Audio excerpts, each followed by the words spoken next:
जी नमस्कार साथियों, कैसे हैं आप लोग। रात के 9 बज चुके हैं और मैं आपका मित्र, मैं आपका साथी, मैं आपका सहपाठी हिमांशु सूर्यकांत त्रिपाठी आप सभी मित्रों का, आप सभी स्वजनों, आप सभी सहपाठियों का हार्दिक स्वागत करता हूं। खास करके अपनी विशेष कक्षा साथियों, ये देख रहे होंगे एक क्रम, ये लेक्चर 45 यानी 45वें क्रम का लेक्चर है। किस चीज़ का? आधुनिक भारत के इतिहास की सीरीज का। और सारे लोग जानते हैं जो हम लोगों का स्रोत होता है, सोर्स होता है, वो है घटना चक्र पूर्वावलोकन की बुक, जो आप साथ ही 1857 की क्रांति के बाद से एक के बाद दो, दो के बाद तीन और ऐसे ऐसे क्रम में लास्ट में पहुंचे और फिर से शुरुआत के जो तीन चार टॉपिक बच गए थे, रह गए थे, उसको हम लोगों ने स्टार्ट किया। और ये उस क्रम में चार टॉपिक बचे थे, जिसमें ये तीसरा टॉपिक है। इसके बाद कल भी एक टॉपिक होगा जो गवर्नर जनरलों से वायसराय संबंधित होगा।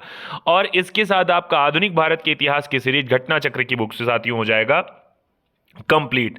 जितने भी नए साथी सेशन को देख रहे होंगे, मैंने उनसे एक निवेदन किया है और मैं एक निवेदन आपसे कर रहा हूं साथियों। अगर आप जीएस की रुचि रखने वाले विद्यार्थी हैं, यानी आप रुचि रखते हैं या वैसे भी आप परीक्षा की तैयारी कर रहे हैं, साथियों आप अपने यूट्यूब चैनल इसी पर त्रिपाठी सर जीएस अयोध्या पर जाइएगा, नीचे प्लेलिस्ट में इसमें आप जाइएगा और प्लेलिस्ट पे एक साथ अगर आप घटना चक्र बुक को कवर करना चाहते हैं, खास करके किसी परीक्षा, चाहे यूपीएससी से स्टार्ट करिए बेसिक एग्जाम तक के लिए अगर आप कवर करना चाहते हैं, तो वहां पर आपको आधुनिक भारत के इतिहास की पूरी प्लेलिस्ट पड़ी हुई है और उस पर जाकर के आप वीडियो को डाउनलोड करके चीजों को आप देखते रह सकते हैं। साथियों बिना समय बर्बाद किए आज का सेशन स्टार्ट करते हैं। तो आप सारे लोग जिनके पास घटना चक्र की बुक है, अच्छी बात है, नहीं है तो मेरे साथ नोट्स पे बनिए।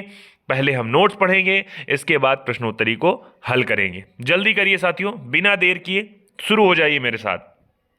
चलिए साथियों, अगर कल वाला सेशन, अगर पहला आज वाला सेशन पढ़े उससे पहले कल वाले सेशन की कुछ बातें आप लोगों से कर ली जाए कि आपको कुछ चीजें ध्यान में है या नहीं है। चलिए तो साथियों, कल वाले सेशन की अगर बात करें तो कल हम लोगों ने एक विशेष सा टॉपिक कंप्लीट किया था। यानी पहला टॉपिक हम लोगों ने अभी लास्ट में स्टार्ट किया था, भारत में यूरोपीय कंपनी जो आ रही हैं, भारत में यूरोपीय कंपनी, इनका आगमन जो हो रहा है, ये हम लोगों ने पहले वाले दिन पढ़ा था। इसके बाद अभी मतलब बात कर रहा हूँ जो तीन चार टॉपिक बचे थे। दूसरे में हमने कवर किया ईस्ट इंडिया कंपनी के विषय में, यानी ईस्ट इंडिया कंपनी और इसके साथ में क्या हो रहा है, बंगाल के जो नवाब हुआ करते थे उस समय के, उनको हम लोगों ने बीते कल तक के सेशन में हम लोगों ने कवर किया है। साथियों मैं फिर कह रहा हूं, यूपीपी का एग्जाम आपका जो हुआ है, आरओ के एआरओ का एग्जाम जो हुआ है, उसके बाद से आप लोगों की प्रक्रिया धीमी हो रही है पढ़ाई पर। मैंने कहा है आंदोलन हो रहा है, होगा, दूसरी चीज आप भी उसमें सहभागी हो रहे हैं, लेकिन आप ये भी जान रहे हैं परीक्षा भी आपकी दोबारा होगी। लेकिन अगर आपने तैयारी छोड़ दी बीच में तो आप जानिएगा इसके दोषी आप होंगे और कोई नहीं होगा। ठीक बात है। चलिए साथियों, मैंने कहा इसमें किसी प्रकार का शुल्क नहीं है, एकदम निःशुल्क ये सेशन है। तो अगर कोई चीज़ निःशुल्क मिले तो आपको अपना लाभ, यानी आपको अपना समय जाया नहीं जाने देना चाहिए, उसका लाभ पूरी तरह से लेना चाहिए। ठीक है ना साथियों। कल वाले सेशन की अगर थोड़ी सी बात करें तो कल हम लोगों ने बात की थी किसके विषय में, हम लोगों ने स्टार्ट किया था किसके, आप याद कीजिए, हम लोगों ने स्टार्ट किया था बंगाल के नवाब के साथ में। आप लोग अपना अपना शॉर्ट नोट्स ओपन कर लीजिएगा। मैंने कहा साथियों, यहाँ हम लोग जो चर्चा करते हैं केवल और केवल घटना चक्र की बुक पर आधारित जितने कंटेंट हैं उसी पर करते हैं, ना कि आप ये सोचें कि बहुत बड़ी व्याख्या जब होगी व्हाइट बोर्ड पर होगी। अभी हम लोग केवल एक बुक को कवर करने का काम कर रहे हैं। साथियों हम लोगों ने जो स्टार्ट की थी यात्रा एक व्यक्ति से जिसका नाम था मुर्शीद कुली खां, याद है? मुर्शीद कुली खां का नाम हम लोगों ने पढ़ा। उसके बाद हम लोगों ने एक नाम पढ़ा था, इसमें जो इंपॉर्टेंट की बात कर रहे हैं वो हमने पढ़ा था अली वर्दी खां का, याद है? अली वर्दी खां का नाम पढ़ा था। और इसी अली वर्दी खां के बाद हम लोगों ने जो नाम पढ़ा था वो था नवाब सिराजुद्दौला का, याद करिए। सिराजुद्दौला जो था, यहाँ मुर्शीद कुली की नाम बात करें अगर हम, तो इसके विषय में आप जानते होंगे, ये आप कहेंगे मुगलों द्वारा, यानी मुगल सम्राट के द्वारा जो बनाया गया बंगाल का, ये बंगाल का अंतिम क्या था, अंतिम गवर्नर हुआ करता था। जबकि अली वर्दी खां के विषय में तो इसने किसकी तुलना, इसने मधुमक्खियों से तुलना की थी। किसकी, तो ये यूरोपियों की तुलना इसने मधुमक्खी से की थी। ये भी आपके ध्यान में बात थी, ठीक बात है ना। अगले पे बात करें, अगला यहाँ देखते हैं, अगर बात करें इसी का दोहित्र है जिसका नाम है सिराजुद्दौला, और सिराजुद्दौला के विषय में बात करें तो इसके विषय में एक प्रमुख घटना आती है जिसका नाम है ब्लैक होल की घटना। यानी पहली घटना नाम पढ़ेंगे ब्लैक होल की घटना, ये इसी से संबंधित हो रहा है जिसमें 143 में से आपको याद होगा 146 में से केवल 23 अंग्रेज ही बच पाए थे इस कारागार से। यानी एक प्रकार की काल कोठरी की जो घटना हो रही है जिसे ब्लैक होल की घटना कह रहे हैं।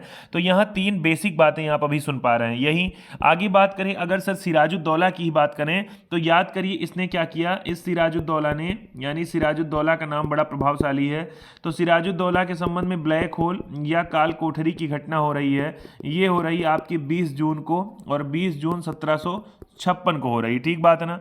जबकि अगर इसी सिराजुद्दौला के साथ में एक युद्ध हो रहा है, और ये क्लाइव का युद्ध हो रहा है, कहाँ पे, तो ये प्लासी में, यानी बंगाल की जगह है नदिया जिले की, प्लासी का युद्ध हो रहा है। यानी 20 जून को यहाँ मामला हुआ, तो इसी के साथ 23 जून को और 1757 ईस्वी को युद्ध हो जा रहा है जिसका नाम है प्लासी का युद्ध। और ये आपकी प्लासी कहाँ की जगह है, तो वर्तमान समय में पलासी के नाम से जाना जाता है, और ये बंगाल की जगह है जिसके विषय में आप जानिएगा कि बंगाल के नदिया जिले की जगह है। अच्छा ठीक है साथियों, आप देखिए, आपने कहा सर सिराजुद्दौला नाम का व्यक्ति हुआ, ब्लैक होल की घटना करवा रहा है, प्लासी का युद्ध इसी का हो रहा है, किसके साथ में, रॉबर्ट क्लाइव के साथ में। वैसे ही हमने साथियों कुछ और बातें की थी, याद करिए। हमने बात की किसकी, हमने एक व्यक्ति का नाम लिया था जिसका नाम था जे जेड हालवेल। मैंने कहा आप लोग अपने अपने शॉर्ट नोट से ओपन करे रहेंगे तब आपको चीज़ें कवर करने में आसानी होगी। यानी हालवेल नाम का जो व्यक्ति था, यही ब्लैक होल वाली घटना जो था इसने कहा कि मैं एक प्रकार का जीवंत प्रमाण हूं। इसने कहा कि सर जो 23 लोग बचे थे 146 में से, उसमें से एक मैं भी हूं, और ऐसे ही था कि 18 फीट लंबा कमरा था, और उसके बाद में आपने कहा था 14 फीट और 10 इंच लंबा ये आपका चौड़ा कमरा था जिसमें हम लोगों को इसमें बंद कर दिया गया था, 146 लोगों को, ठीक बात है ना। आपने कहा था जबकि समकालीन जो मुस्लिम इतिहासकार थे उन्होंने इसका कोई जिक्र नहीं किया। साथियों हमने बात की थी किसकी, हमने बात की इसके बाद साथियों रॉबर्ट क्लाइव की, और आप सारे लोग जानते हैं क्लाइव के विषय में, यानी इसके विषय में दो कथन, यानी ये दो बार 57 से लेकर के 1757 से 60 तक रहा गवर्नर बंगाल का।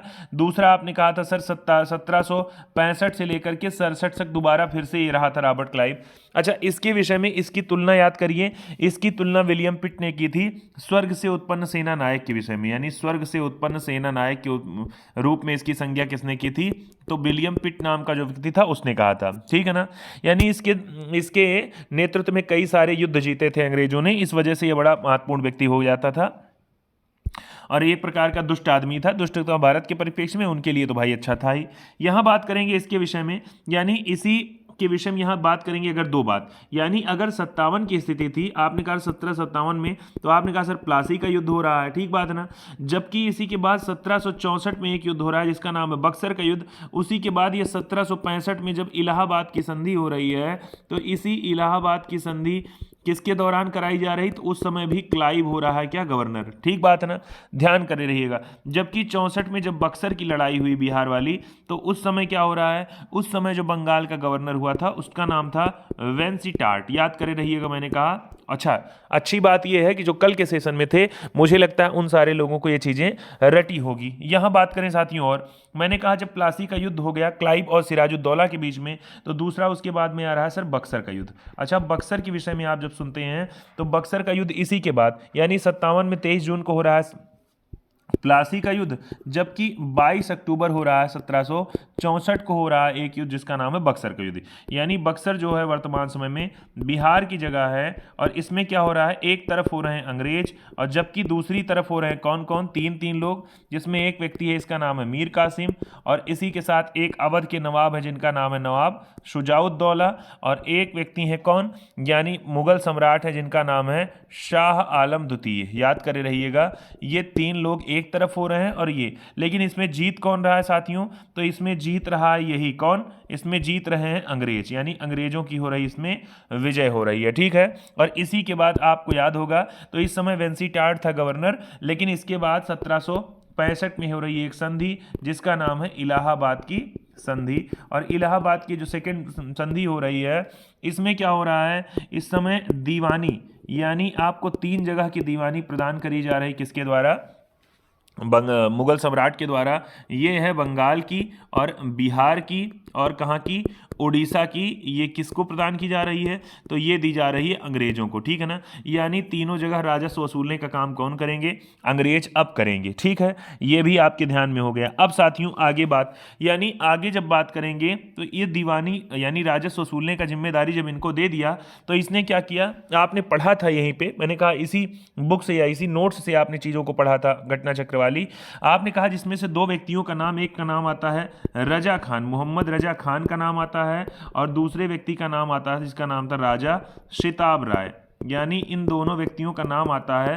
तो ये दोनों लोग क्या थे, ये दोनों लोग उप दीवान थे, याद करे रहिए, ये दोनों लोग उप दीवान बना दिए गए अंग्रेजों के द्वारा। जिसमें सिताब राय नाम का जो व्यक्ति था ये बंगाल का उप दीवान बनाया गया, जबकि ये राजा खान जो हो ये आपके बना दिए गए बंगाल के, जबकि राजा सिताब राय जो बनाए गए वो बिहार के बना दिए गए, क्या, बिहार के गवर्नर बना दिए गए, ठीक है ना। यानी उप दीवान बना दिए गए, यहाँ देखिए उप दीवान की बात हम लोग कर रहे हैं, ठीक है।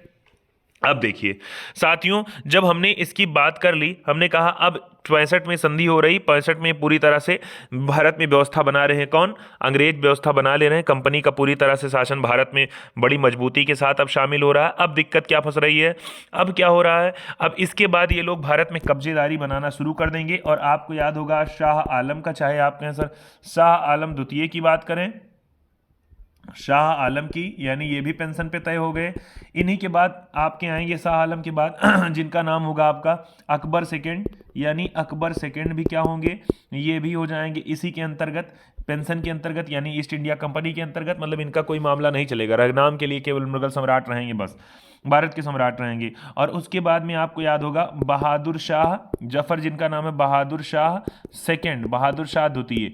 ये 3 लोग ऐसे हो रहे हैं शाह आलम के बाद, 2 लोग अन्य जो क्या कर रहे हैं, जो कि अंग्रेजों की पेंशन पे अपना जीवन यापन करेंगे। बाद में यही बहादुर शाह जफर के समय में 1857 की क्रांति होगी, इनका भी मामला लेकर आएंगे, केवल पेंशन का मामला होगा, जिस वजह से ये चाहेंगे अंग्रेजों के विरुद्ध में लड़ाई करना, ठीक है ना। आपने कहा जब अंग्रेजों ने शक्ति अपनी प्रसार करनी शुरू कर दी ईस्ट इंडिया कंपनी ने, तो याद होगा ये क्या कहां पहुंच गए, ये पहुंचेंगे कहां पर, यानी इनको 65 में ही सिलहट में भी क्या करनी होगी, में राजस्व वसूली करने का अधिकार मिल गया। सिलहट जो अगर वर्तमान समय की असम में है, अब ये जब वहां पर वसूली करने का अधिकार पा गए तो अब क्या कर रहे हैं, ये आगे बढ़ रहे हैं, यानी आप करें असम से पार करके अरुणाचल प्रदेश आदि क्षेत्र पर भी कब्जा करना चाह रहे हैं, मेघालय वगैरह पर। लेकिन क्या हो रहा है, लेकिन जैसे असम पर इनका मामला राजस्व का अधिकार इनको प्राप्त हुआ, वैसे ही जैसे ये रास्ता बना रहे हैं कहाँ के लिए, गारो आदि पहाड़ियों के लिए, वैसे ही एक जनजाति थी जिसका नाम है खासी जनजाति, जो आपकी पाई जाती पूर्वोत्तर जनजाति। खासी जनजाति क्या कर दे रही, विरोध कर दे रही, यानी विद्रोह शुरू कर दे रही, और उसके नेता हो रहे हैं, इनका नाम है तीरथ सिंह। यानी तीरथ सिंह के नेतृत्व में विरोध स्टार्ट हो जा रहा है, किसके विरुद्ध, अंग्रेजों के विरुद्ध।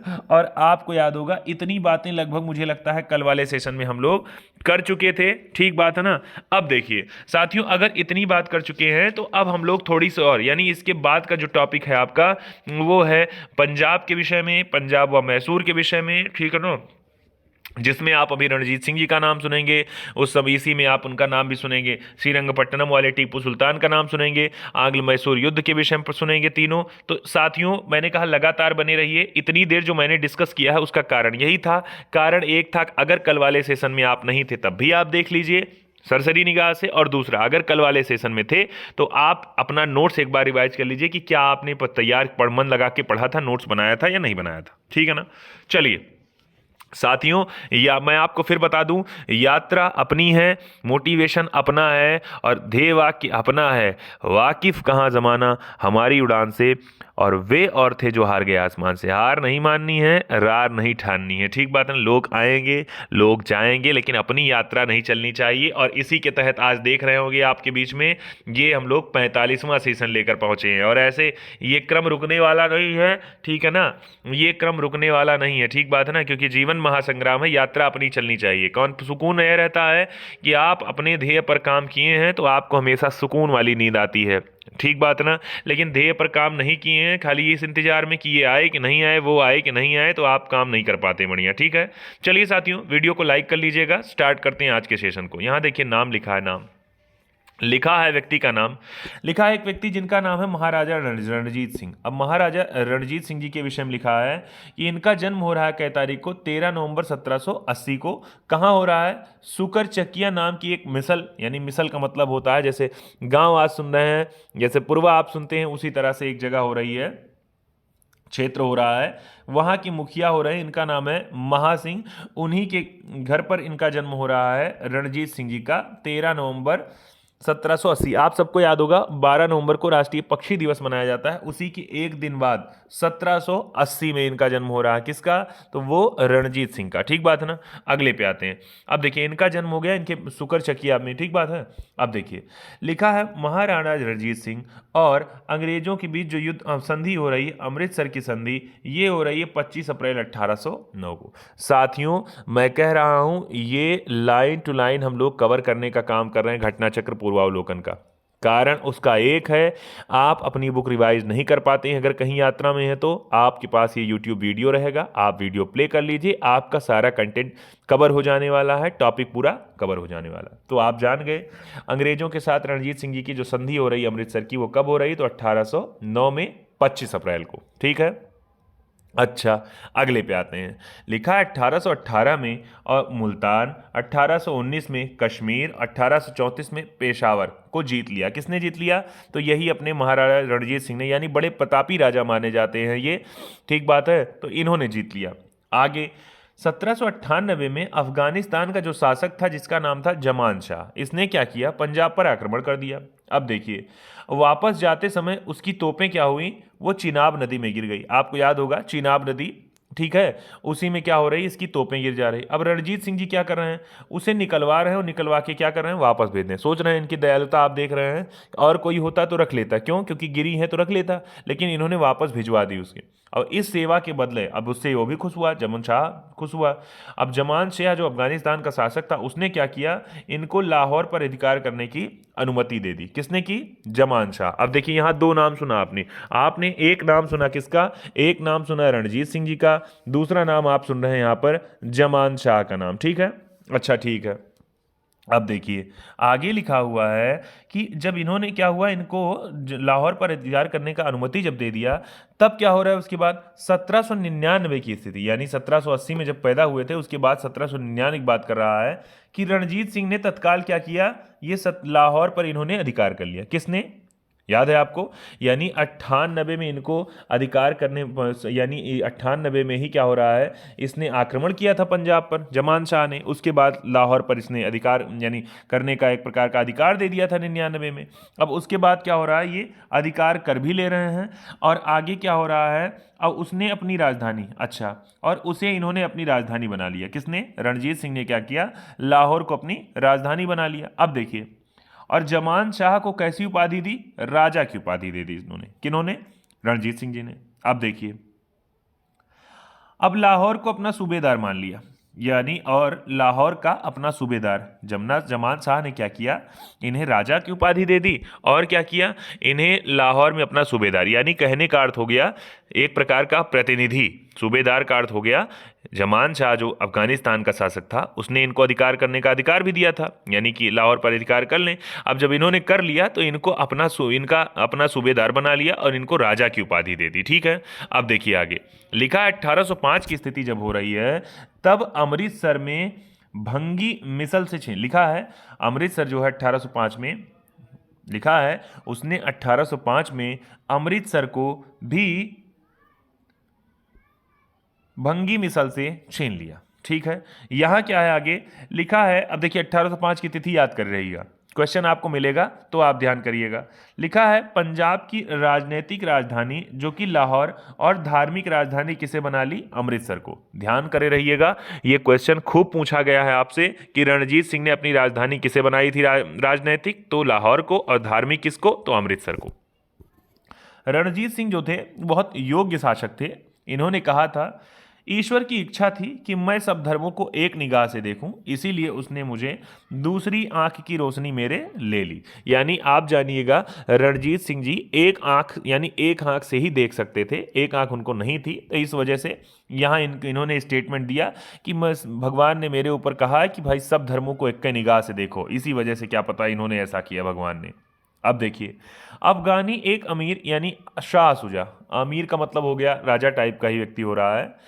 शाह सुजा जो क्या कर रहा है, रणजीत सिंह जी को कोहिनूर हीरा दे रहा है, ठीक है ना। पूछा जाता है रणजीत सिंह को कोहिनूर हीरा किसने दिया था, तो अमीर शाह सुजा ने, अफगानी था।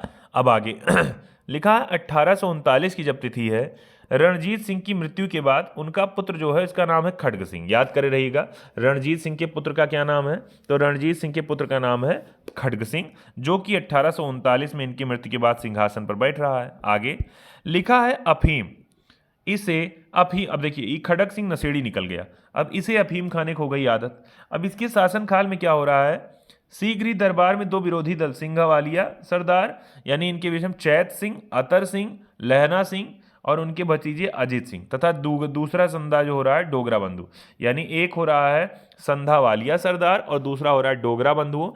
इनके बीच में क्या होने लगी, प्रतिद्वंदियां। क्यों, क्योंकि राजा ही नशेड़ी हो गया। अब सोचिए आप, राजा नशेड़ी हो जाए तो ऐसे होता ही है। पंजाब में अराजकता फैल गई, भाई राजा ही कुशलक्षेम वाला कुशल नहीं है तो जाहिर सी बात है विरोध होगा उसमें, अब लोगों में, तो लोगों में जब विरोध हो रहा है तो क्या हो रही है, प्रतिद्वंदिता शुरू हो जा रही है।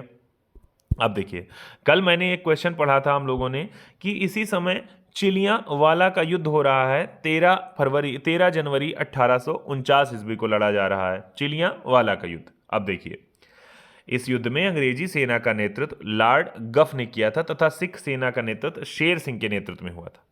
यह अनिर्णित युद्ध समाप्त हुआ, यानी कोई निर्णय नहीं निकला कि कोई नहीं जीता इसमें।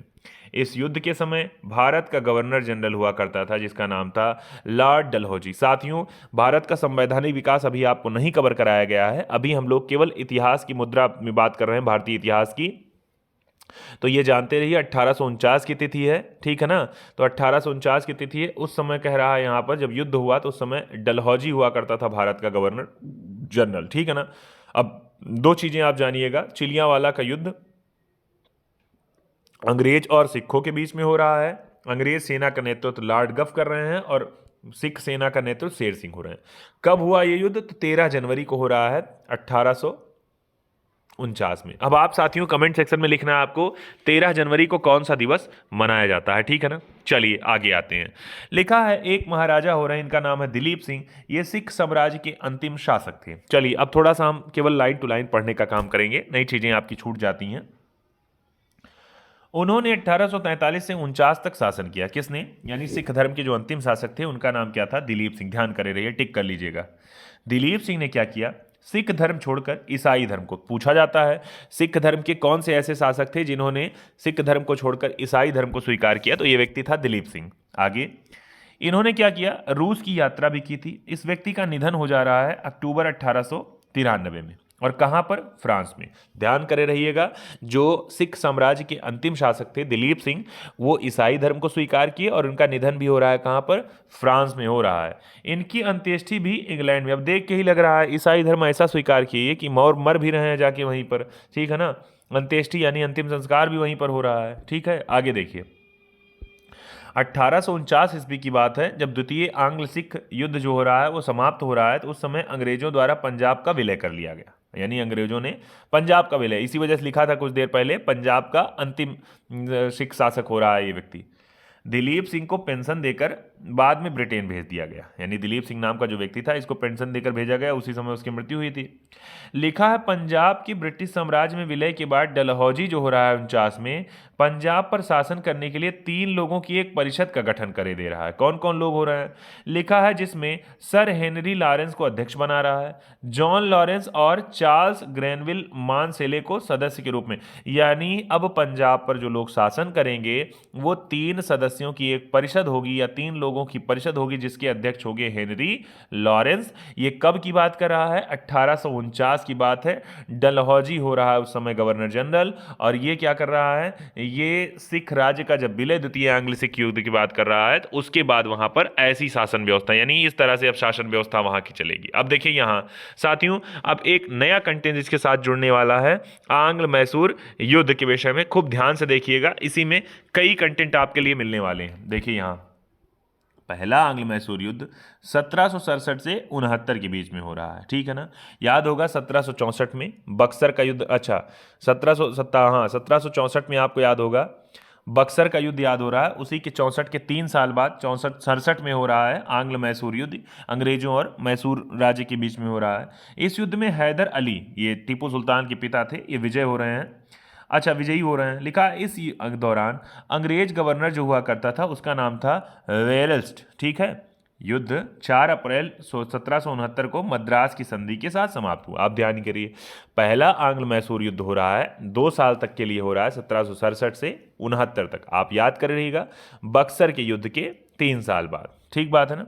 आगे, और ये संधि कौन सी हो रही? तो मद्रास की संधि हो रही। गवर्नर कौन हो रहा है उस समय अंग्रेज का? तो वेरल्स्ट हो रहा है, ठीक है। आगे देखिए, लिखा है द्वितीय आंग्ल मैसूर युद्ध जो हो रहा है 1780 से 84 के बीच में हो रहा है। हैदर अली ने निजाम तथा मराठों के साथ मिलकर अंग्रेजों के विरुद्ध, अब सोचिए इधर हैदर अली हैं, निजाम हैं और मराठे, तीनों लोग मिलकर अंग्रेजों के विरुद्ध लड़ रहे हैं।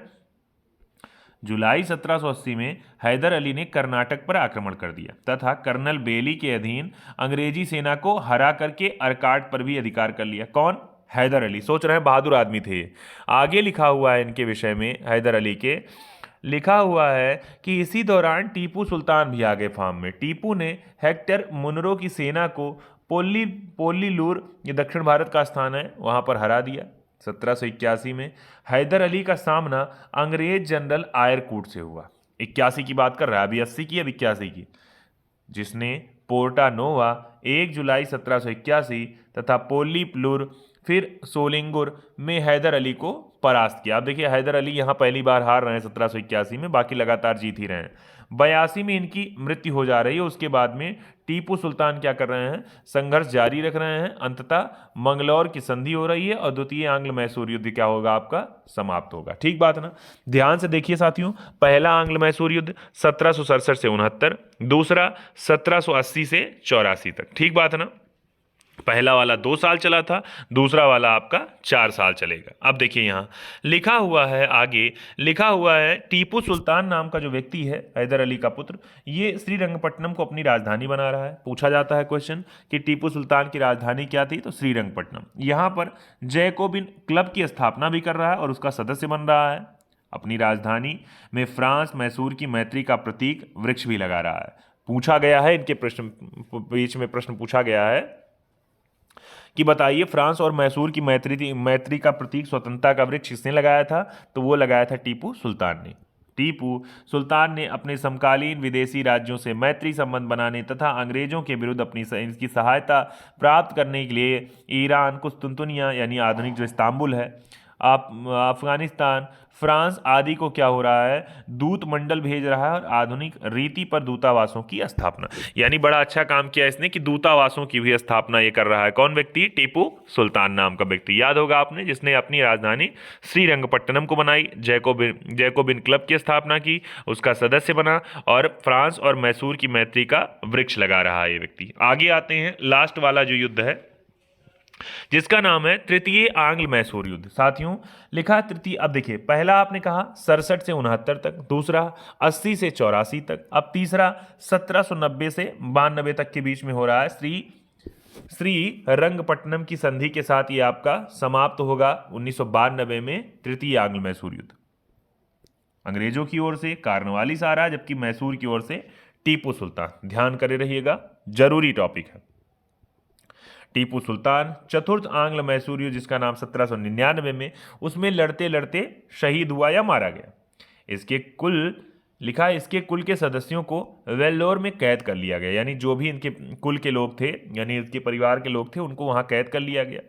इस युद्ध के समय अंग्रेजी सेना को वेलेजली स्टुअर्ट ने अपना नेतृत्व प्रदान किया था। कब की बात कर रहा है? चतुर्थ आंग्ल मैसूर युद्ध की, जो कि 1799 की बात कर रहा है। यही मैंने कहा साथियों, पढ़ते पढ़ते चीज़ों को याद भी कर लीजिएगा। मैंने फिर आपसे ध्यान में कहा कि जीएस जितनी जल्दी आप याद करें, बहुत ज़्यादा कथा कहानी से कुछ नहीं होता। कथा कहानी आपको याद रहेगी तो कथा कहानी आपके एग्जाम में पूछी नहीं है। आपके एग्जाम में केवल कंटेंट पूछा जाता है, और जो आपको कंटेंट याद करा दे या जितनी जल्दी आपको कंटेंट याद हो जाए वही आपके लिए जरूरी है, ठीक है ना। अब देखिए, आपने कहा मैसूर को जीतने की खुशी में आयरलैंड के लॉर्ड समाज ने क्या किया? वेलेज अली को मार्क्विस की उपाधि दी। पूछेगा आपसे कि मैसूर की जीत के उपरांत आयरलैंड का जो लॉर्ड समाज था उसने वेलेजली को कौन सी उपाधि दी? मर्क्विस की उपाधि दी। तो पूछा जाएगा मर्क्विस की उपाधि किसे मिली? तो वेलेजली को। क्यों? क्योंकि उसने क्या किया था?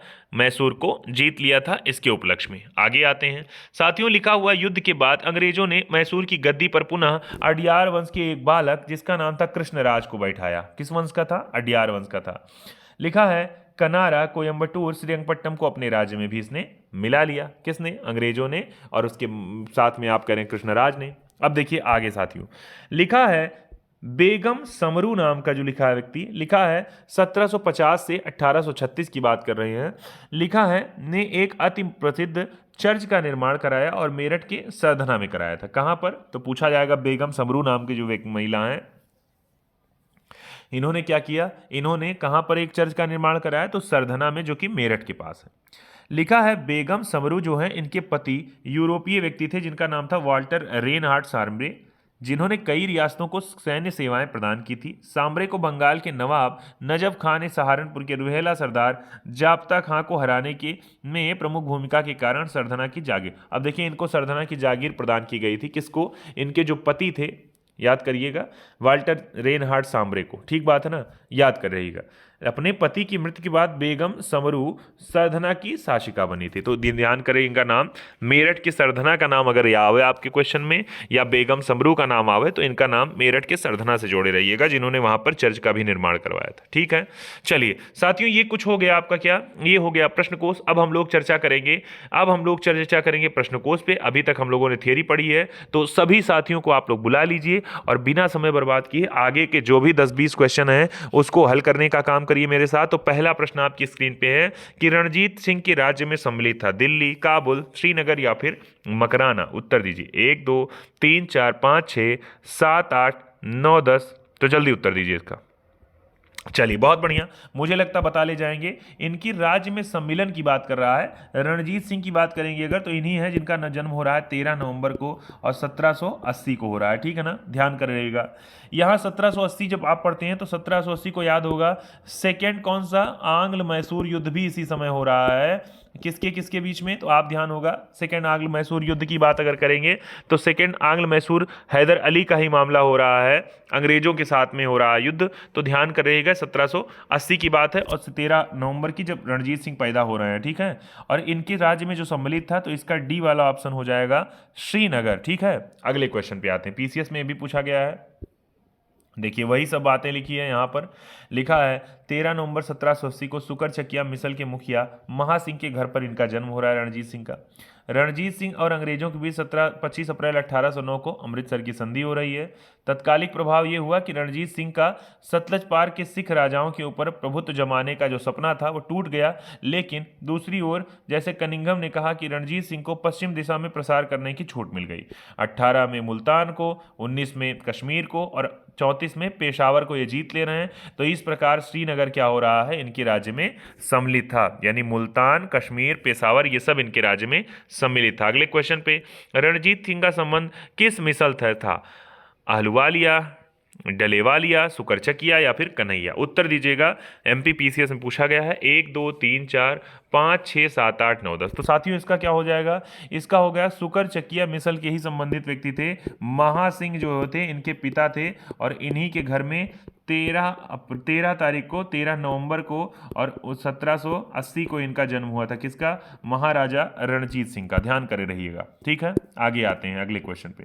रणजीत सिंह किस मिसल थे? फिर क्वेश्चन वही, तो इसका उत्तर आप देख के बता देंगे। पीसीएस के एग्जाम में है कि सर ये सुकर चकिया के मिसल के थे। कौन व्यक्ति? इनका नाम था महाराजा रणजीत सिंह। अगले क्वेश्चन पे रणजीत सिंह के राज्य की राजधानी क्या थी? अमृतसर, पटियाला, कपूरथला या फिर लाहौर? उत्तर दीजिए। 1 2 3 4 5 6 7 8 9 10। तो मुझे लगता है इसका उत्तर आपको बताना चाहिए। इनके राज्य की जो राजधानी थी, तो इन्होंने राजधानी देखिए दो हो सकती है, अमृतसर भी और लाहौर भी। तो देखें क्या दे रहा है उत्तर में, इसका उत्तर सी दे रहा है। इनकी राज्य की जो राजधानी माना है वो किसे माना है यहाँ पर? लाहौर। अब देखिए पीसीएस के एग्जाम में पूछा गया है, तो क्या कारण है देखते हैं भाई। ये लिखा है 1798 में अफगानिस्तान के जो जमान शाह हैं, ये पंजाब पर आक्रमण कर रहे हैं। तोपें इनकी चिनाब नदी में गिर गई इस लौटते समय, इस वजह से इन्होंने निकलवाया रणजीत सिंह ने और वापस भिजवा दिए। अब भिजवाने के बाद जमान शाह क्या कर रहे हैं? ये लाहौर पर अधिकार करने का इनको अनुमति दे रहे हैं, यानी इसके बदले में 99 में रणजीत सिंह क्या कर रहे हैं? लाहौर पर अधिकार कर रहे हैं और उसे राजधानी। तो आप ध्यान करिएगा यहाँ किसकी विषय में बात कर रहा है, ये लाहौर की बात कर रहा है। अगर आपसे अब राजनीतिक या धार्मिक राजधानी पूछता तब आप अंतर करते, लेकिन आप यहाँ याद कर रहे हैं किसके विषय में? लाहौर के विषय में, जिनको इन्होंने राजधानी बनाया था 1799 में। अगर यहाँ 1799 याद है तो साथियों 1700 इधर मामला ये चल रहा है, उधर 1799 में याद होगा आंग्ल मैसूर का चतुर्थ वाला युद्ध हुआ था, जिसमें टीपू सुल्तान की क्या हो रही है? मृत्यु हो जा रही है। याद है आपको? ध्यान करे रहिए अगले क्वेश्चन पे।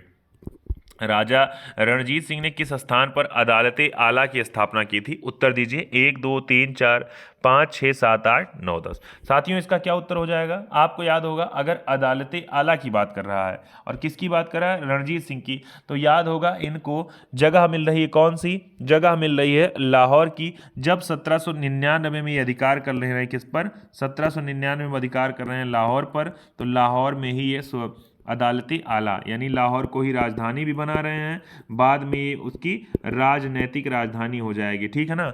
ये हो गया आपका अगले क्वेश्चन। तो इसका हो जाएगा बी वाला ऑप्शन। अगले क्वेश्चन पे, रणजीत सिंह की न्याय व्यवस्था बहुत कठोर थी। राज्य की सर्वोच्च व्यवस्था का नाम, अदालत का नाम अदालते आला था। यह अदालत लाहौर में थी। रणजीत सिंह स्वयं उसके प्रधान, यानी रणजीत सिंह खुद ही सारा मामला देखते थे, अदालत वाला भी। ठीक है ना? तो अदालते आला का संबंध किससे हो रहा है? रणजीत सिंह से, लाहौर से। रणजीत सिंह ने सुप्रसिद्ध कोहिनूर हीरा प्राप्त किया था। किससे? जमान शाह से, शाह शुजा से, या फिर दोस्त मोहम्मद से, या फिर शेर अली। बीपीएससी, मैंने कहा था ये क्वेश्चन पूछा जरूर जाएगा और पूछ भी लिया गया। उत्तर दीजिए। 1 2 3 4 5 6 7 8 9 10। इसका उत्तर क्या हो जाएगा भाई? मैंने बताया था एक व्यक्ति थे, यानी अफगानिस्तान के ही एक अमीर थे जिनका नाम था शाह शुजा, उन्हीं से इन्होंने प्राप्त किया था कोहिनूर हीरा। ठीक है ना? किसने? रणजीत सिंह ने प्राप्त किया था। मैंने कहा ध्यान से इस चीज़ को सुनते रहिएगा, बहुत जरूरी कंटेंट है आपके लिए, तो इसके लिए लापरवाही मत करिएगा, नहीं तो आपको ही पछताना पड़ेगा इसके लिए। साथियों मैं फिर कह रहा हूँ, यूपीपी आरओ के एग्जाम के बाद आप लोगों का जो रुख है वो इधर कम है। मैं फिर कह रहा हूँ, अगर आप लापरवाही करेंगे तो आप भविष्य में नज़र मुझसे नहीं मिला पाएंगे। ठीक है ना? तो मैं चाहता हूँ आप मिलाएं, लेकिन उसके लिए आपको क्या करने पड़ेगा? आपको तैयारी करनी पड़ेगी और मन लगा करके काम करना पड़ेगा मेरे साथ। ठीक है ना? चलिए साथियों यहाँ व्याख्या पे आते हैं। तो शाह शुजा, ए वाला उत्तर इसका सही हो रहा है। बात है किसकी? यानी बात किसकी कह रहा है यहाँ पर? यहाँ लिखा है पंजाब अहमद शाह अब्दाली के राज में था। याद होगा 1761 का मामला। 1761 में जब अहमद शाह अब्दाली आया था, उसने लड़ाई लड़ी थी पानीपत का थर्ड वार। उसके बाद की बात है, उसी के राज साम्राज्य का भाग था ये पंजाब। 73 में उसकी मृत्यु के पश्चात मुल्तान, कश्मीर इत्यादि कुछ छोटे छोटे टुकड़े में विभाजित हो गया। सिख मिसलों पर अधिकार हो गया, छोड़कर शेष पर सिख मिसलों का अधिकार हो गया। लिखा अफगानों के अंतरिम झगड़े जो थे, रणजीत सिंह को अपनी स्थिति दृढ़ करने का अवसर मिल गया। 1800 में अहमद शाह अब्दाली का पौत्र शाह शुजा काबुल की गद्दी। अब देखिए यही शाह शुजा नाम का व्यक्ति है जो किसका पौत्र था? तो ये अहमद शाह अब्दाली का पौत्र था। ठीक है ना? अब इसी ने क्या किया था? इसी ने रणजीत सिंह को, ये देखिए सहायता मांगेगा, सहायता करेंगे रणजीत सिंह। उसके बाद क्या करेगा? रणजीत सिंह जी को कोहिनूर हीरा प्रदान करेगा। ठीक है? देखिए कोहिनूर हीरा प्रदान करेगा। अगला लिखा है, निम्नलिखित में से किसने कहा था कि ईश्वर की इच्छा थी कि मैं सब धर्मों को एक निगाह से देखूं, इसलिए उसने मुझे दूसरी आंख की रोशनी मेरे ले ली है? किसने कहा था? बता ले जाएंगे, पीसीएस के एग्जाम में पूछा गया क्वेश्चन। 1 2 3 4 5 6 7 8 9 10। तो इसका उत्तर क्या हो जाएगा साथियों? इसका हो जाएगा महाराजा रणजीत सिंह। यही हो जाएगा राइट आंसर 7 नंबर प्रश्न का, कि इन्होंने ही कहा था इसको। ठीक है ना? चलिए अगले पे आते हैं। देखिए बाकी सारी बातें इनके विषय में लिखी है, ध्यान कर रहिएगा कि इन्होंने ही ये स्टेटमेंट दिया था। ठीक है? अगले क्वेश्चन पे लिखा है, रणजीत सिंह के उत्तराधिकारी कौन थे? खड़ग सिंह, हरि सिंह नलवा, शेर सिंह या फिर नौनिहाल सिंह? उत्तर दीजिएगा। झारखंड के पीसीएस में पूछा गया क्वेश्चन है। 1 2 3 4 5 6 7 8 9 और 10। तो इसका उत्तर साथियों क्या होगा? यही नशेड़ी व्यक्ति जो अफीम पीता था, इसका नाम अफीम खाने वाला व्यक्ति इसका नाम था खड़क सिंह। यही व्यक्ति था जो 1839 की तिथि आपको याद होगी, उसी समय इनकी मृत्यु के बाद ये बैठा था गद्दी पर, किसके? यानी कि पंजाब की गद्दी पर। चलिए देखिए यहाँ व्याख्या लिखा है खड़ग सिंह के विषय में। यहाँ देखिए, सिख राज्य का अंतिम राजा कौन था? तो शेर सिंह, दिलीप सिंह, खड़ग सिंह या फिर नौनिहाल सिंह। उत्तर दीजिए 1 2 3 4 5 6 7 8 9 10। जल्दी बताइए इसका उत्तर क्या हो जाएगा? इसका उत्तर क्या हो जाएगा? तुरंत बताइए, चलिए जल्दी बताइए। इसका उत्तर साथियों क्या हो जाएगा? इसका उत्तर आपको याद होगा, एक व्यक्ति का नाम दिलीप सिंह। आपने कहा खड़ग सिंह तो नशेड़ी था, खड़ग सिंह आपका अफीम खाने वाला व्यक्ति था, लेकिन यहाँ एक व्यक्ति है जिसका नाम था दिलीप सिंह। अब दिलीप सिंह के विषय में आप ध्यान करिएगा कि यही दिलीप सिंह नाम का जो व्यक्ति था, ये आपका क्या हो रहा है? अंतिम राजा हो रहा है, किसका? सिख राज्य का, यानी सिख साम्राज्य का राजा हो रहा है अंतिम। इसके विषय में आपको याद होगा, आपने कहा इसने ईसाई धर्म को स्वीकार कर लिया था। इसने क्या किया था? इसकी मृत्यु भी हो रही है फ्रांस में, और इसका अंतिम संस्कार किया था इंग्लैंड में किया गया था। तो इसके विषय में ध्यान करे रहेगा ये व्यक्ति दिलीप सिंह नाम का व्यक्ति। ठीक बात है ना? तो इसका डी वाला ऑप्शन सही है। अगले क्वेश्चन पे आइए। देखिए 43 से 49 तक इसने साम्राज्य किया था अपना। लिखा है पंजाब के पूर्व महाराजा दिलीप सिंह के विषय में निम्नलिखित में से कौन सा कथन सत्य है? इसका निधन फ्रेस में हुआ था, नासिक में इसकी अंत्येष्टि हुई थी, उन्हें कभी सिख धर्म नहीं छोड़ा, या फिर ये कभी भी रूस नहीं गए। तो इसका उत्तर क्या हो जाएगा? मुझे लगता है देख के ही बता देंगे कि सर ये वाला गलत, ये वाला गलत, ये वाला गलत, ये पेरिस वाला मामला इनका सही है। ये भाई रूस तो गए ही थे ना, ये सिख धर्म का ईसाई स्वीकार भी किए थे। इनका अंत्येष्टि इंग्लैंड में हुआ था, ना कि नासिक में। तो इसका मतलब यही वाला कथन ये वाला हो रहा है इसका सही उत्तर। चलिए 11 नंबर प्रश्न पे आते हैं साथियों। लिखा है सिख साम्राज्य का अंतिम शासक जो था, दिलीप सिंह, रणजीत सिंह, नौनिहाल सिंह या शेर सिंह। देख के ही बता देंगे इसका उत्तर क्या हो जाएगा। इसका हो जाएगा उत्तर दिलीप सिंह नाम का व्यक्ति, जिसने रूस की यात्रा की, जिसने क्या किया? ईसाई धर्म स्वीकार किया। ठीक है ना? अलग अलग बातें इनके विषय में। अगला लिखा है यहाँ पर, देखिए इसी के समय में द्वितीय आंग्ल सिख युद्ध हो रहा है, और जिसमें दिलीप सिंह को क्या हो गया? दिलीप सिंह को पेंशन देने की व्यवस्था बना दी गई, और पंजाब का क्या कर लिया गया? विलय कर लिया गया। ठीक है ना? डलहौजी के समय में। अगला, पंजाब के विलय के पश्चात पंजाब पर शासन करने के लिए 3% का सदस्य कौन नहीं था? लिखा है HM Elliot, sir Henry Lawrence, Robert Montgomery या फिर लॉर्ड जॉन लॉरेंस। उत्तर देना है, क्या हो जाएगा इसका? 12 नंबर प्रश्न। 1 2 3 4 5 6 7 8 9 और 10। तो पूछ रहा है कौन कौन इसका सदस्य नहीं था। साथियों अगर सदस्य की बात हम आपसे करें तो आपको याद होगा हेनरी लॉरेंस नाम का व्यक्ति जो था, हेनरी लॉरेंस नाम का व्यक्ति जो था, ये था अध्यक्ष ही इसका। ठीक है ना? दूसरा आपने एक नाम और सुना था जिसका नाम था जॉन लॉरेंस। तो जॉन लॉरेंस भी आपका सही था, तो ये आपका सदस्य था। लेकिन तीसरा वेल जो मानसिल नाम का व्यक्ति था, ये भी सर। तो ये 3 लोग इसके केवल सदस्य थे, बाकी कोई इसका सदस्य नहीं था। तो लॉरेंस आपके सही। और अगला लिखा है इलियट और मोंटोगमरी, ये दोनों आपके हो जाएंगे गलत। ठीक है ना? तो इसका उत्तर क्या गलत हो जाएगा साथियों? ये वाला भी नहीं होगा और ये वाला भी नहीं होगा, यानी ए और डी इसका दोनों हो जाएगा कि नहीं था। उत्तर में क्या दे रहा है? ए और डी ही दे रहा है। चलिए बहुत बढ़िया, लगातार बने रहिए। मैंने कहा आपसे, मैंने कहा लाइव सेशन देखते हैं तब भी अच्छी बात है, लाइव के बाद आप देखते हैं तब भी अच्छी बात है, लेकिन मेरा मामला ये है कि आप नोट्स जरूर बनाया करिए, नोट्स मुझे सेंड भी किया करिए। क्यों? क्योंकि मैंने कहा ये तो हम लोग केवल घटना चक्र पूर्वावलोकन की बुक से कवर कर रहे हैं, लेकिन साथियों इसका अगर आप व्याख्या पढ़ेंगे तो व्याख्या में तो और ज़्यादा सेशन है। जब इतना आपको ध्यान नहीं हो सकता है तो सोचिए आपको बहुत बड़ी व्याख्या कैसे तैयार होगी ना। तो अगर होगी तो शॉर्ट चीज़ें आप याद कर रहिएगा, तो आप बड़ी चीज़ें जब पढ़ेंगे तो आपको कई चीज़ें जब तैयार रहेंगी तो अपने आप आपका पढ़ने का मन करेगा। ठीक है ना? चलिए याद लिखा, प्रथम आंग्ल मैसूर युद्ध 66 से 69 के बीच में कौन विजयी हुआ था? लिखा है अंग्रेज, हैदर अली, मराठा या फिर हैदराबाद का निजाम। तो आपको याद होगा इसमें कौन विजय हुआ था। 1 2 3 4 5 6 7 8 9 और 10। तो इसमें याद होगा पहले वाले में 1767, मैंने कहा था 67 के समय में ना, कोई बात नहीं यहाँ 66 दे दिया है, तो हैदर अली ही इसमें क्या हो रहे हैं? विजय हो रहे हैं। ठीक है ना? यहाँ देखिए, यहाँ अंग्रेज और हैदर अली के बीच में युद्ध हो रहा है, मद्रास की संधि हो रही है, जिसके बाद ये चीज़ें समाप्त हो रही हैं। ठीक है? अच्छा आगे आप कहेंगे इसमें, अच्छा आगे इसके विषय में यहाँ करें हैदर अली के विषय में, इसने क्या 68 में मैंगलोर की संधि, मैंगलोर पर इसने अधिकार कर लिया। बाद में मतलब आप क्या कह रहे हैं, इसने तमाम चीज़ें अर्जित की थी, तमाम राज्य इन्होंने जीत लिए थे हैदर अली ने, तो इसलिए बड़ा अच्छा है। देखिए यहाँ पर 69 में जब युद्ध समाप्त हुआ तो मद्रास की युद्ध संधि के बाद ही ये युद्ध समाप्त हुआ है, ठीक है ना। अंग्रेज जबकि विवश हो जा रहे हैं।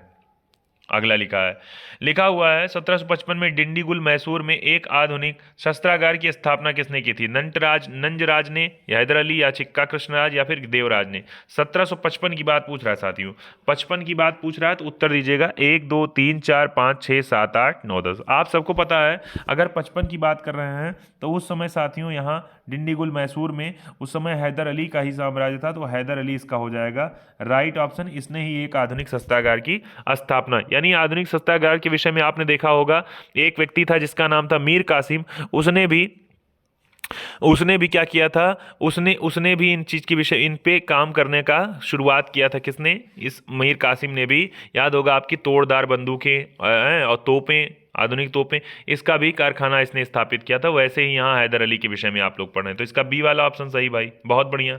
देखिए यहाँ तमाम बातें इनके विषय में लिखी हुई है। आते हैं आगे, लिखा हुआ है ब्रिटिश जनरल जिसने हैदर अली के विषय में लिखा है को पोर्टानोवे के युद्ध में हराया था? कैप्टन पोपहम, या फिर आयरकूट, या फिर हेक्टर मुंडो, या फिर जनरल गोड्डाडू? उत्तर दीजिए गोड्डाड, उत्तर दीजिएगा। पीसीएस के एग्जाम में पूछा गया क्वेश्चन है। 1 2 3 4 5 6 7 8 9 और 10। मैंने कहा था साथियों इसका उत्तर हम लोगों ने पढ़ा था कुछ देर पहले कि आयरकूट नाम का व्यक्ति है, इसने क्या किया, पोर्टानोवा में हैदर अली को पोर्टानोवा के युद्ध में क्या किया था, हरा दिया था, ठीक है ना। तो इसका उत्तर याद होगा 81 में ही ये युद्ध हो रहा है जिसमें पहली बार हैदर अली क्या हो रहा है, हार रहा है, या फिर अविजय, यानी हाँ ठीक बात है ना, विजेता इसमें हो रहे हैं, अंग्रेज विजेता हो रहे हैं, अंग्रेज आयरकूट याद। अब देखिए पोर्टानोवा का युद्ध जरूर याद करिएगा 1781 में 1 जुलाई को, याद होगा 1 जुलाई को आपको विश्व चिकित्सक दिवस भी मनाया जाता है मुझे लगता है, तो इसका उत्तर ये हो जाएगा। जीएसटी दिवस भी मनाया जाता है। देखिए यहाँ पर अगला 16 नंबर प्रश्न, टीपू सुल्तान ने अपनी राजधानी बनाई थी श्रीरंगपट्टनम में, मैसूर में, बेंगलोर में, या फिर कोयम्बटूर में? उत्तर दीजिए 1 2 3 4 5 6 7 8 9 10। साथियों देख के ही इसका उत्तर लगा ले जाएंगे, मुझे लगता है इसका उत्तर देख के ही लगा ले जाएंगे। किसके नाम से?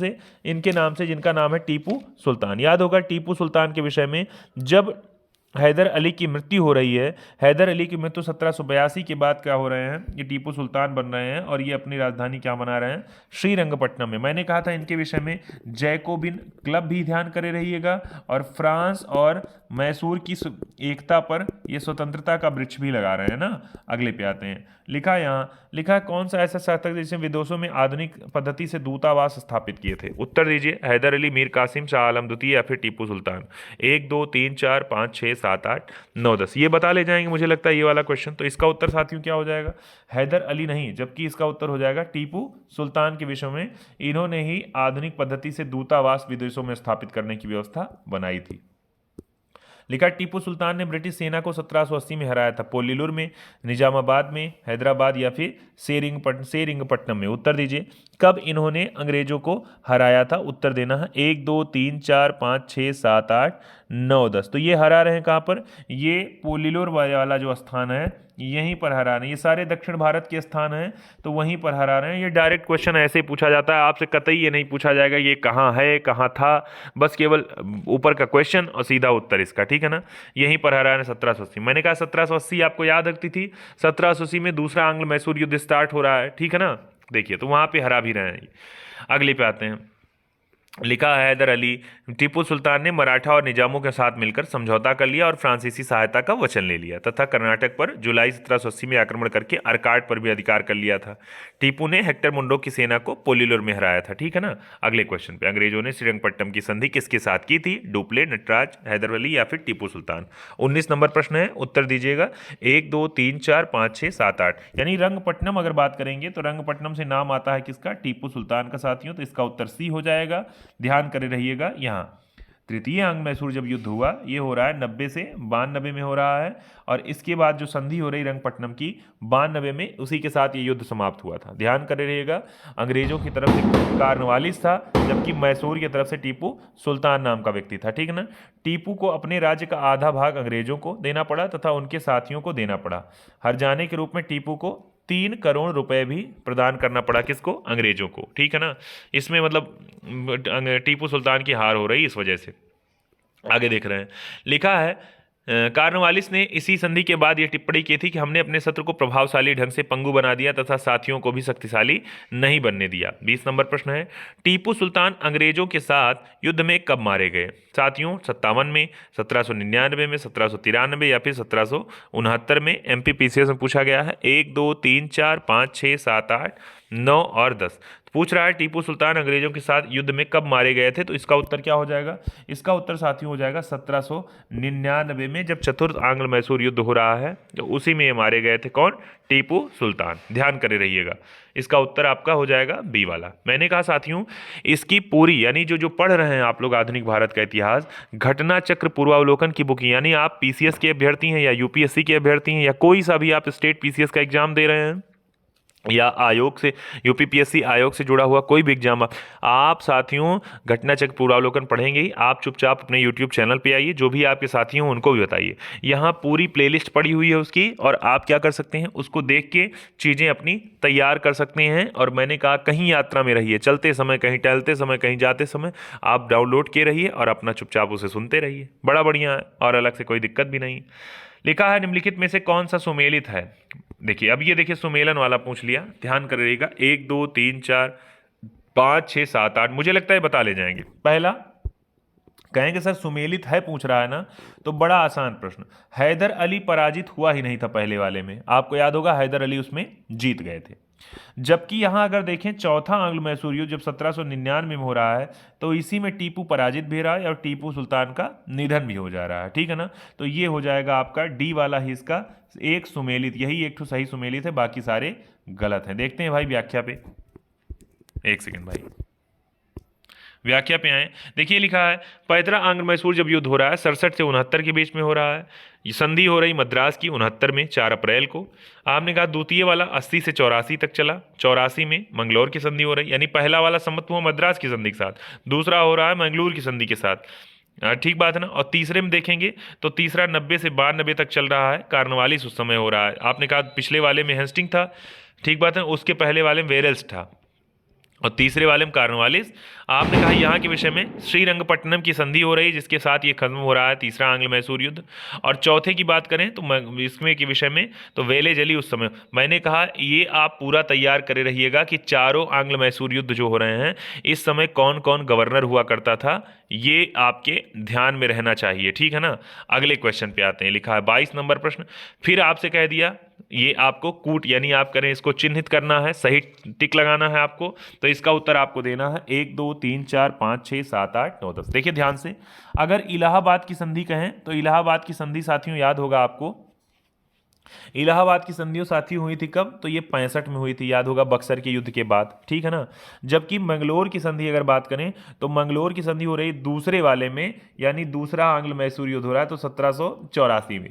जबकि यहाँ मद्रास की संधि करें तो मद्रास की संधि पहले आंग्ल मैसूर युद्ध के साथ हो रही है 82 में, और सालबाई की संधि जो हो रही है 69 में। तो ये हो गया आपका इतना क्वेश्चन। ठीक है ना। यहाँ देखिए पॉइंट पे आते हैं, देखिए उसी व्याख्या लिखा हुआ है, लिखा है यहाँ पर 65 में हो रही है इलाहाबाद की संधि, ये आपका किसमें? अंग्रेज और मुगल सम्राट के बीच में लिखा है। जबकि यहाँ बात कह रहा है, जबकि यहाँ पर मंगलोर की जो संधि हो रही है द्वितीय आंग्ल मैसूर युद्ध के समय में हो रही है, 84 में हो रही है। अगला लिखा है टीपू सुल्तान और अंग्रेजों के बीच 84 में हो रही है ये संधि ना। सालबाई की संधि प्रथम आंग्ल मराठा, देखिए सालबाई का संबंध का मतलब है ये आंग्ल मराठा युद्ध से संबंध है। ठीक है ना। लिखा है इसके बाद महादजी सिंधिया की मध्यस्थता में अंग्रेज और मराठों के मध्य ये संधि हुई थी 82 में। जबकि मद्रास की संधि हो रही है कब? प्रथम आंग्ल मैसूर युद्ध के साथ में, और 69 में, ये 69 लिखा हुआ है क्या? हैदर अली और अंग्रेजों के बीच में। साथियों मैंने कहा स्पीड को स्लो करके भी बाद में आप देख सकते हैं, लेकिन चूंकि सेशन बड़ा है तो कवर भी कराना है। लास्ट क्वेश्चन मुझे लगता है आज के सेशन का साथियों होने वाला है, सेकंड लास्ट क्वेश्चन हो सकता है। लिखा हुआ है यहाँ पर कौन सा कथन सही नहीं है?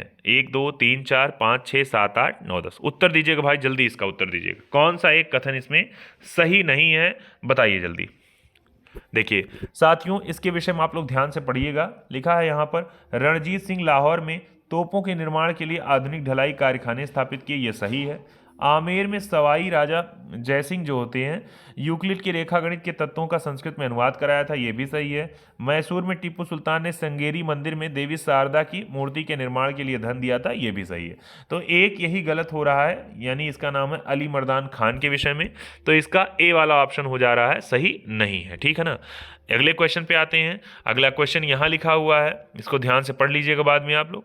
लिखा है विचार करना है कौन सा कथन इसमें सही हो रहा है। पानीपत के तृतीय युद्ध में अब्दाली ने इब्राहिम लोदी को पराजित किया, या लिखा है तृतीय आंग्ल मैसूर युद्ध में टीपू सुल्तान की मृत्यु हुई, या लिखा है इसमें प्लासी के युद्ध में सिराजुद्दौला की पराजय के लिए मीर जाफर ने अंग्रेजों से मिलकर षड्यंत्र रचा था। मुझे लगता है देख कर ही क्वेश्चन ये बता ले जाएंगे, क्योंकि 1761 में हुआ था आपका पानीपत का युद्ध, क्योंकि अहमद शाह अब्दाली और किसके बीच में हुआ था, ये मराठों के बीच में हुआ था। ठीक बात है ना। सदाशिव भाऊराव याद होगा आपको, पानीपत जो मूवी है इसी पर पूरी बनी हुई है। तो ये आपका हो रहा है गलत कथन। अगला लिखा तृतीय आंग्ल मैसूर जब हुआ था तो तृतीय आंग्ल मैसूर में टीपू सुल्तान की पराजय हुई ही नहीं थी। टीपू सुल्तान का निधन हुआ था चतुर्थांग में, ये आपका होता 99 में। जबकि प्लासी का युद्ध हुआ था जब आपका 1757 में, तो इस समय सिराजुद्दौला की पराजय हो गई थी, किसके द्वारा, क्लाइव के द्वारा। और धोखा किसने दिया था, मीर जाफर नाम के व्यक्ति ने ही दिया था, जो कि सेनापति इनका था। तो इसका उत्तर क्या हो जाएगा, केवल 3 वाला ही इसका सही हो जा रहा है। ठीक है ना साथियों, मुझे लगता है ये कुछ क्वेश्चन आप लोग बता ले गए। यहाँ देखिए ध्यान से साथियों, मैंने कहा है आज से हम लोगों ने स्टार्ट किया है आपकी परीक्षा को लेकर के जानकारियों का भी, जो इंपॉर्टेंट न्यूज़ है उसको भी कवर कराने का। ये वीडियो आप लोग आज देखे होंगे, नहीं देखे हैं तो जाके देखिएगा, पेपर लीक के संबंध में मामला। और आप लोग, मैंने कहा पेपर लीक हुआ है तो आंदोलन से लगातार जुड़े रहिए, जो भी कैंपेन हो सकता है उसको आप चलाइए, चाहे ट्विटर पे, चाहे आप, मैंने कुछ नहीं कर सकते हैं तो ट्विटर पे ही कैंपेन, और हाँ जानिए व्हाट्सअप पे शेयर करने से कुछ नहीं होने वाला है। ट्विटर पे आप काम करिए, या तो फिर आप आंदोलन में लखनऊ आप पहुँचिए। ठीक है ना।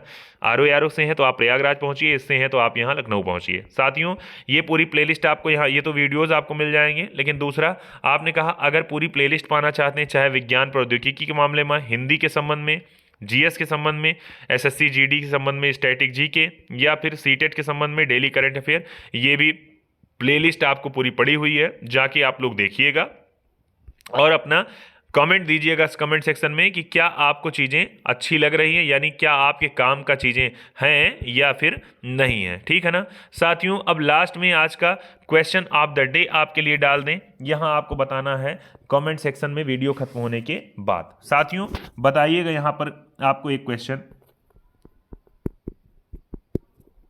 है, कोहिनूर हीरा रणजीत सिंह को जो दिया गया था, कोहिनूर हीरा, ये आपको बताना है किसके द्वारा। केवल आपको नाम लिख देना है कि कोहिनूर हीरा डैश करके रणजीत सिंह को, फिर डैश करके लिख देना है इनके द्वारा। ठीक है ना। अगला क्वेश्चन देखिएगा साथियों, अगला क्वेश्चन लिखिए, एक सेकंड। अगला क्वेश्चन आपको लिखना है साथियों, यहां पर लिखना है आंग्ल मैसूर युद्ध के विषय में। आपको लिखना है पहला आंग्ल मैसूर युद्ध, दूसरा आंग्ल मैसूर युद्ध, तीसरा आंग्ल मैसूर युद्ध और चौथा आंग्ल मैसूर युद्ध। आपको लिखना है कब हुआ, ये कब हुआ, और फिर आपको लिखना है यहाँ पर इसके बाद में ये आपको लिखना, हाँ एक काम करिएगा, कब हुआ और यहाँ लिखना है किसके बीच हुआ। इतना आप लिख देंगे तो आप बाद में ये भी जान जाएंगे कि कौन इसमें पराजित हो रहा है या कौन इसमें विजेता हो रहा है। ये आपको 2 प्रकार के प्रश्न मिले हैं, आप इसका उत्तर साथियों दीजिएगा कमेंट सेक्शन में। बाकी मैं फिर कह रहा हूं साथियों, ये 45वां लेक्चर आपका कंप्लीट होगा आधुनिक भारत के इतिहास का। कल वाले सेशन में साथियों लास्ट सेशन होगा आपका आधुनिक भारत के इतिहास का। इसके बाद आपका जो स्टार्ट होगा, कुछ नया स्टार्ट होगा। क्या होना है ये आप कमेंट सेक्शन में दीजिएगा। और हाँ, मैंने कहा अगर आपने सेक्शन में कुछ दिया है और नहीं माना गया तो आप दिल पे भी मत दीजिएगा सर आप कहा नहीं माने हैं। प्रयास में हूँ, आपके ही मन का हो तो आप इसके लिए तैयार रहिएगा। बाकी मिलते हैं आपसे ऑफलाइन कमेंट सेक्शन में। बाकी अपना नोट्स आप लोग सेंड करिए मुझे, कहाँ पर, अपना कांटेक्ट आप सारे लोग जानते हैं, 8957866531। जितने विद्यार्थी मैंने कहा है शॉर्ट नोट्स भेजना बंद कर दिए हैं, आप जान जाइए कि आप भटकना शुरू हो गए हैं। जैसे आपके ध्यान से यहाँ से हटना हुआ, आप जान जाइए आप भटकना शुरू हो गए हैं और कुछ नहीं हुआ है। ठीक है ना। ये परिस्थिति मैं बिता चुका हूँ, ये परिस्थिति से आप जिससे गुजर रहे हैं उसी से मैं भी गुजरा हूँ कभी। ठीक है ना। तो आपके मन में जब भी आपके लगे कि आपको अब तो सारी चीज़ें आ ही जा रही या इसका क्या काम है, तो ये आपको पता चलेगा जब आपको चीज़ें तैयार हो जाएंगी तब आपको पता चलेगा। ठीक है ना। तो आप मेरा कहा मानते होंगे तो अच्छी बात है, नहीं मानेंगे तब भी भविष्य में आपको सारी चीज़ें समझ में आती है, आएगी, आपको भी, सबको आती है। तो आपने इतना सहयोग किया, आपका बहुत बहुत धन्यवाद। जय हिंद, जय भारत, शुभ रात्रि, वंदे मातरम।